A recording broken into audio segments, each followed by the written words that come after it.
ये उस कोने से लेके और वो जो बाउंड्री है वहां तक पूरी 6 बीघे जमीन है। और हमारे पापा और चाचा के बीच में इसी 6 बीघे जमीन के ऊपर लड़ाई थी, ठीक है ना? पता है वो तो, लेकिन अब क्या सोचा है आपने? कुछ नहीं भाई, मैंने तो यही सोचा है, ये 6 बीघे जमीन में से 2 बीघे जमीन तो अपने हिस्से में करवा ली मैंने, ठीक है?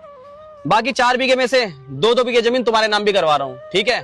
साइन मैंने कर दिए हैं, पटवारी जी से बात कर ली है, कल सुबह तहसील जाना, काम हो जाएगा। लो पकड़ो।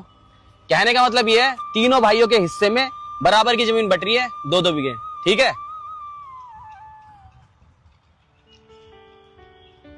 लेकिन भैया इस जमीन के तो 2 हिस्सेदार है ना, ताऊ जी और पापा जी। इस हिसाब से हम दोनों भाइयों के हिस्से में 3 बीघे जमीन आनी चाहिए।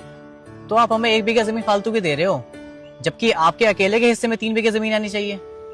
अकेले? मेरे भाई, इस अकेले शब्द से तो डर लगता है। अरे बचपन में माँ छोड़ के चली गई, तब मैं अकेला हो गया। फिर पापा और चाचा की लड़ाई में तुम दोनों भाइयों से अलग हो गया, फिर मैं अकेला हो गया। और अब पापा मुझे अकेला छोड़ के चले गए, फिर मैं अकेला हो गया।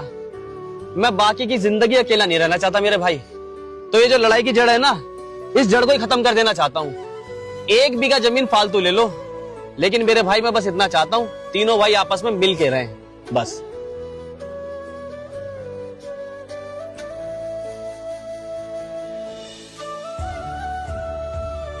क्योंकि मेरे भाई, इस जमीन को आज तक कोई नहीं खा पाया, लेकिन ये जमीन सबको खा गई।